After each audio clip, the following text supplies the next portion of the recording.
Vous êtes sur Niwa d'Info 1, bonsoir et merci de nous rejoindre pour votre émission Niwa de soir. Est avec nous sur ce plateau l'éditorialiste Mamadou Diouf, bonsoir et bienvenue. Bonsoir Charlotte. L'Allemagne expulse l'ambassadrice du Tchad après le renvoi de son ambassadeur.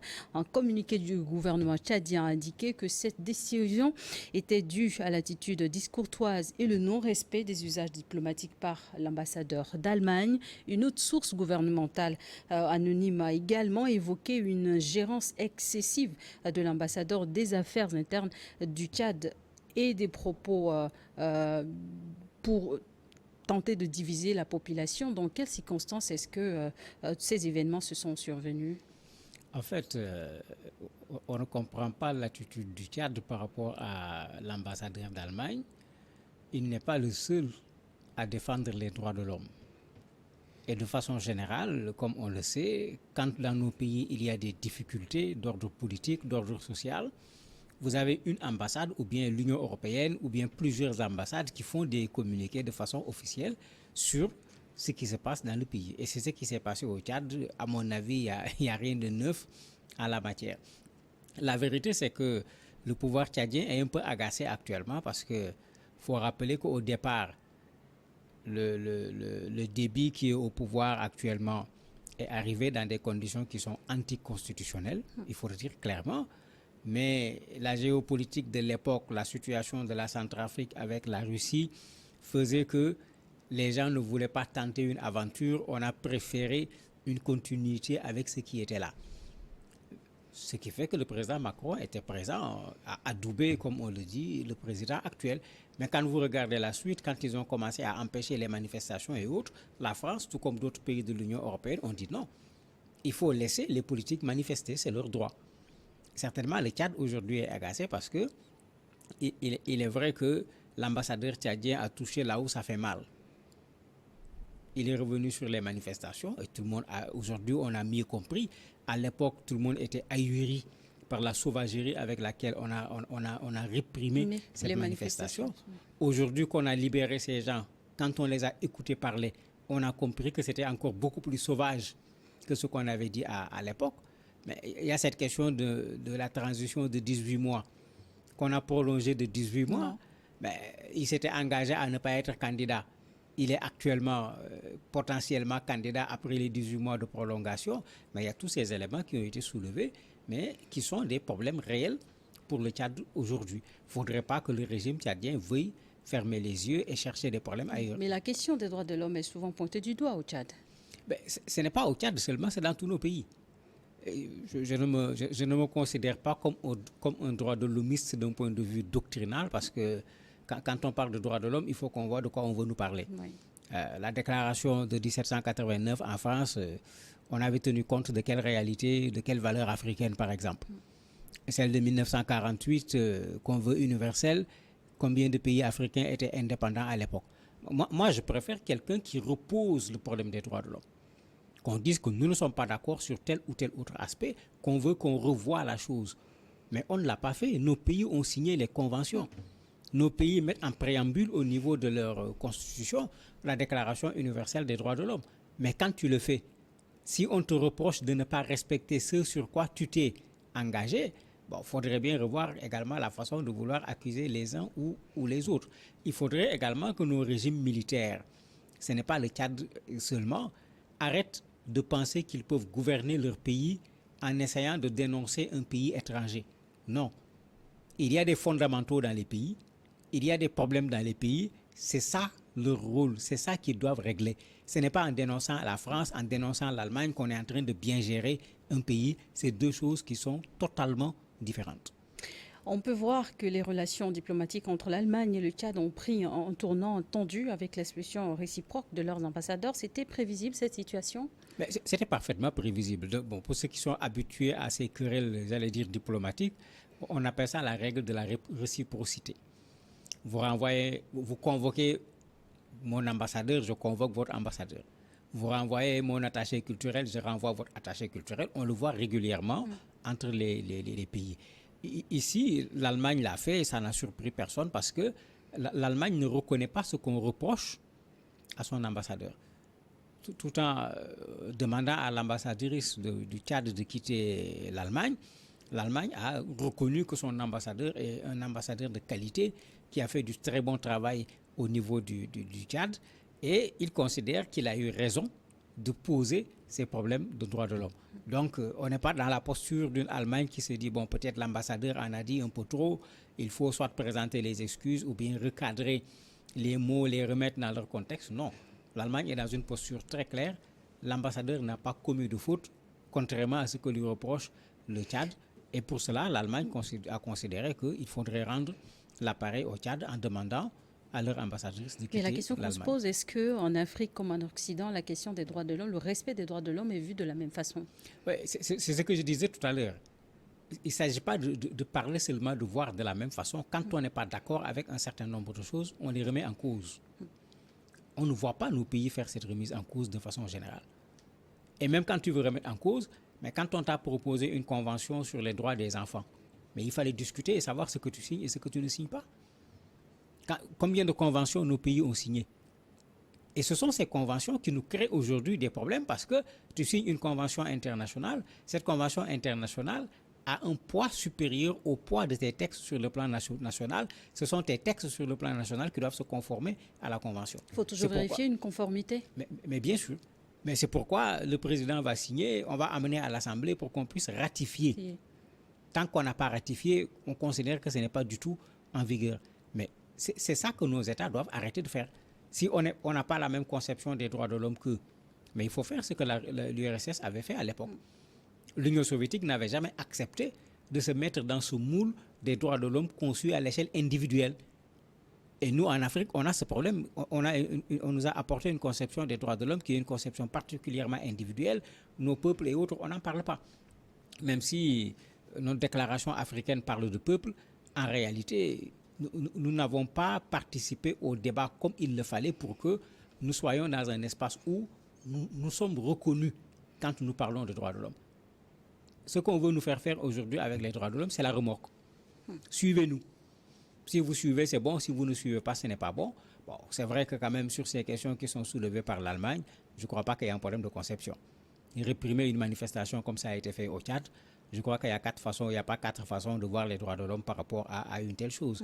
Demander à un pouvoir militaire de rendre le pouvoir le plus rapidement aux civils, je ne crois pas qu'il y a quatre façons de le faire. Une transition, elle est faite pour être courte, pas pour être longue. Dès qu'elle devient longue, ça pose plusieurs problèmes. Alors que le général Mamadi Idriss Déby Itno, fils de l'ancien président tchadien qui dirige le Tchad depuis avril 2021, fait de la diplomatie tchadienne une de ses priorités, quelles conséquences peuvent entraîner de telles décisions sur la vie diplomatique du Tchad? Un sérieux problème parce qu'on n'a pas vu un pays occidental dénoncer l'attitude de l'ambassadeur de l'Allemagne. De l'Allemagne. Non seulement on ne les a pas vus dénoncer, mais si vous regardez les réactions de façon générale, si vous retournez aux réactions, par exemple, quand après la rencontre nationale, on a décidé de prolonger la transition, on a dit que le président peut être candidat, mais les réactions n'étaient pas en faveur du Tchad. Quand après cela, il y a eu les manifestations, les réactions n'ont pas été du tout en faveur du Tchad. Même la France, qu'on a longtemps considérée comme le pays qui a adoubé l'actuel président, la France a été obligée de prendre ses distances par rapport au Tchad et au président actuel du Tchad. Pour dire que ce n'est pas une posture de l'Allemagne en tant que pays isolé, mais il est vrai qu'ils ont fait 18 mois, ils n'ont pas été capables de respecter les engagements qu'ils avaient pris. Pendant le même temps, il y a un problème intérieur avec une opposition tchadienne qui ne veut pas d'une transition qu'on prolonge. Aujourd'hui, vous avez des opposants qui ont quitté le pays parce qu'ils étaient convaincus que leur vie était en jeu, ils ne pouvaient plus rester sur le territoire tchadien.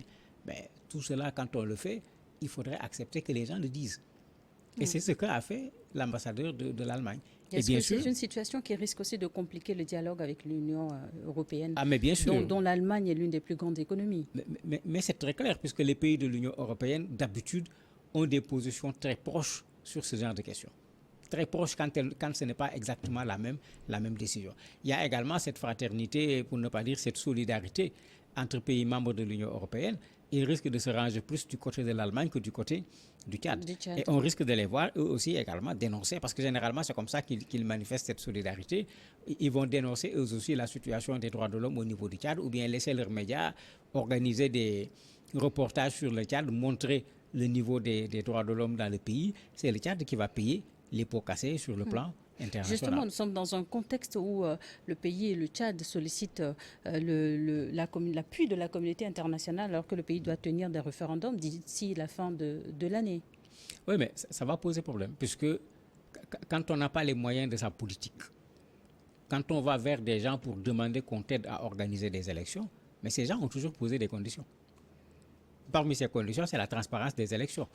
L'Union européenne ne va pas aller financer des élections où on voit manifestement que les gens se sont préparés pour magouiller les élections.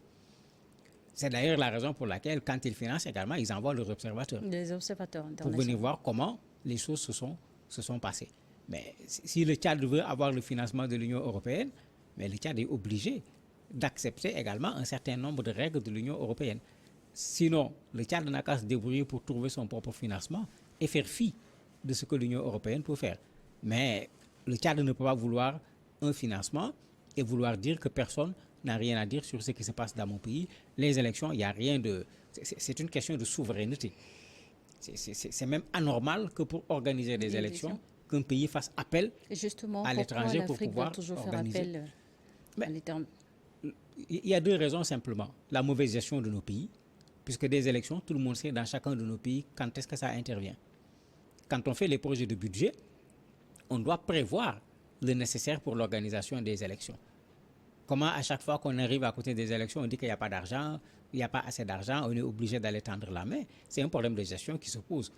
L'argent devait être prévu parce qu'on sait que en fonction de nos pays, de façon générale, tous les 5 ans, il y a l'élection présidentielle par exemple. Et tout le monde sait à peu près ce que ça coûte.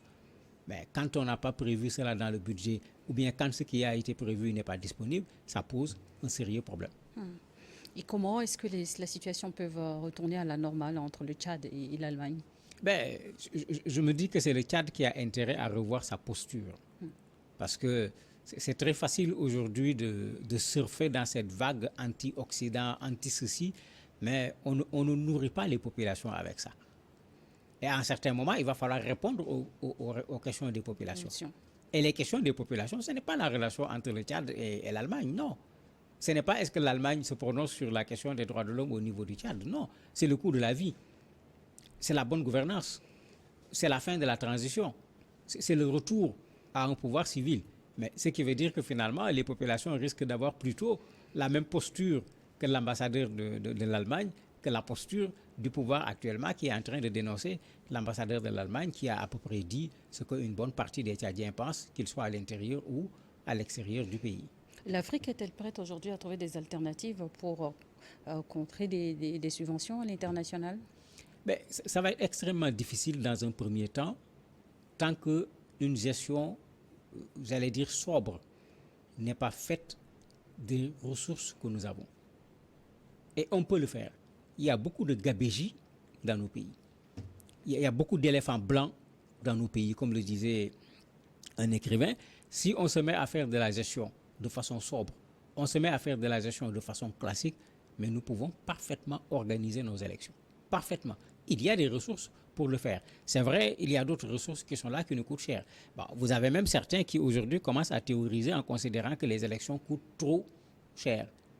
Certains disent qu'il faut voir comment réduire le coût pour que ça puisse être davantage pris en charge par les États. Il y en a même un Togolais d'ailleurs qui lui propose qu'on ait un pouvoir alternatif, que les présidents se remplacent les uns les autres comme ça, les milliards qu'on devait investir dans les élections, qu'on puisse l'utiliser pour faire autre chose. Ce qui veut dire que la question du financement des élections est un problème sur lequel il y a toute une réflexion qui est en train d'être faite par des Africains pour essayer de trouver une solution. Mais généralement, ce qu'on nous dit, c'est qu'on n'organise pas des élections pour les perdre, ce qui n'a rien à voir avec des principes démocratiques. Le Tchad est l'un des contributeurs des solutions dans la lutte contre le terrorisme, notamment le G5 Sahel. Comment est-ce qu'aujourd'hui le pays se positionne pour mieux gérer ces conflits sur le continent? Actuellement, le Tchad est en posture plutôt difficile parce que n'oublions pas que malgré le jugement, le fait qu'on ait remis en liberté ce groupe de personnes qu'on considère comme étant responsable de la mort oui, de l'ancien président du Tchad, la situation au Tchad par rapport au groupe armé n'est pas réglée du tout. La conférence de Doha, il faut le dire, a échoué puisque les groupes les plus importants parmi les groupes armés ont quitté la table de la conférence. Quand il a fallu faire la concertation à l'échelle nationale, ces groupes n'ont pas participé. Donc, il y a encore un problème d'un conflit qui est là, qui est un conflit armé et qui n'a pas été résolu. Donc, sur son propre territoire, le Tchad a déjà un problème sur le plan militaire. Sans compter que vous avez Boko Haram à côté, avec le Nigeria. Et sur ce plan-là également, malgré les efforts du Tchad, on n'a pas totalement trouvé une solution. Le Tchad est impliqué au Mali, pas seulement dans le cadre du G5 Sahel, puisque même avant, le Tchad était sur le sol malien. Ben, ça fait beaucoup pour un seul pays qui souvent n'a pas les moyens qu'il faut. Et ça fait partie de ce qui a fait que le G5 Sahel s'est retrouvé dans des difficultés. Les moyens n'étaient pas là pour que le G5 puisse véritablement dérouler sa politique. Quels sont les enjeux liés au référendum qui doivent se tenir d'ici la fin de l'année? Mais les enjeux sont énormes, mais malheureusement, c'est déjà biaisé. Ce référendum aurait pu permettre au Tchad de mettre sur pied un type d'État qui va peut-être permettre au Tchad de sortir définitivement de l'instabilité. Mais c'est biaisé parce que vous avez les groupes armés qui ne sont pas concernés. Vous avez une partie de l'opposition qu'on a mis en exil, mais qui va faire le référendum? Ça sera une partie des Tchadiens au lieu que ce soit le Tchad, alors que la refondation doit être l'affaire de tous les Tchadiens. Est-ce que le scrutin pourrait se tenir tout de même? Difficile à dire parce que dans nos pays actuellement, avec le jeu qui se fait avec les transitions, il vaut mieux regarder les choses venir. Dans le principe, le référendum doit se tenir puisqu'il y a un agenda. Ben, si le référendum n'est pas respecté, il est clair que ce qui suit dans l'agenda ne sera pas respecté. Et les gens sont regardants dans ce que l'ambassadeur allemand a dit et qu'on lui reproche. Il y a ça. Il a tenu à ce que, en organisant des élections, que les élections puissent être des élections libres et transparentes. Et je ne crois pas que ce soit un délit de le dire. Et sur le plan international, la diplomatie tchadienne, elle se porte comment? Bon, sur le plan international, la diplomatie tchadienne ne se porte pas bien. Sur le plan international... Le pays vient d'ouvrir aussi une ambassade en Israël. Oui, quand on a pris le pouvoir, on n'est pas passé par les voies constitutionnelles. De façon générale, les organismes internationaux sont dans la posture plutôt de la dénonciation. Ensuite, on accepte ce qu'on appelle le fait accompli. Mais après, ça rend les gens plus regardants. Pour quelqu'un à qui on dit, bon, je prends acte, on n'accepte pas que tu es véritablement président de la République, mais on prend acte que tu es président de la République. Si après tu te mets à commettre des délits en matière de droits de l'homme et autres, il est clair que la communauté internationale ne va pas te porter dans son cœur. Le référendum devrait justement permettre de changer la donne et... Non, le référendum ne sera pas suffisant, puisque comme j'ai dit, dans ce référendum, quelle sera l'attitude de l'opposition tchadienne? Est-ce qu'ils vont aller voter? Est-ce qu'ils vont boycotter? Est-ce que les élections vont se dérouler dans de très bonnes conditions pour qu'ils puissent dire non? Et si le non l'emporte, qu'on puisse accepter que les populations tchadiennes ont dit non. Il ne s'agit pas d'organiser simplement un référendum, mais il s'agit que le référendum porte la voix véritablement des populations tchadiennes pour qu'après, qu'on passe à autre chose, au lieu que le référendum ne soit qu'une répétition d'une division et d'un conflit que le Tchad n'a pas encore résolu. Merci beaucoup, Mamadou Diouf, d'avoir accepté de répondre à nos questions. Merci à vous également de nous avoir suivis. On marque une courte pause et on se retrouve juste derrière pour le plateau de l'invité.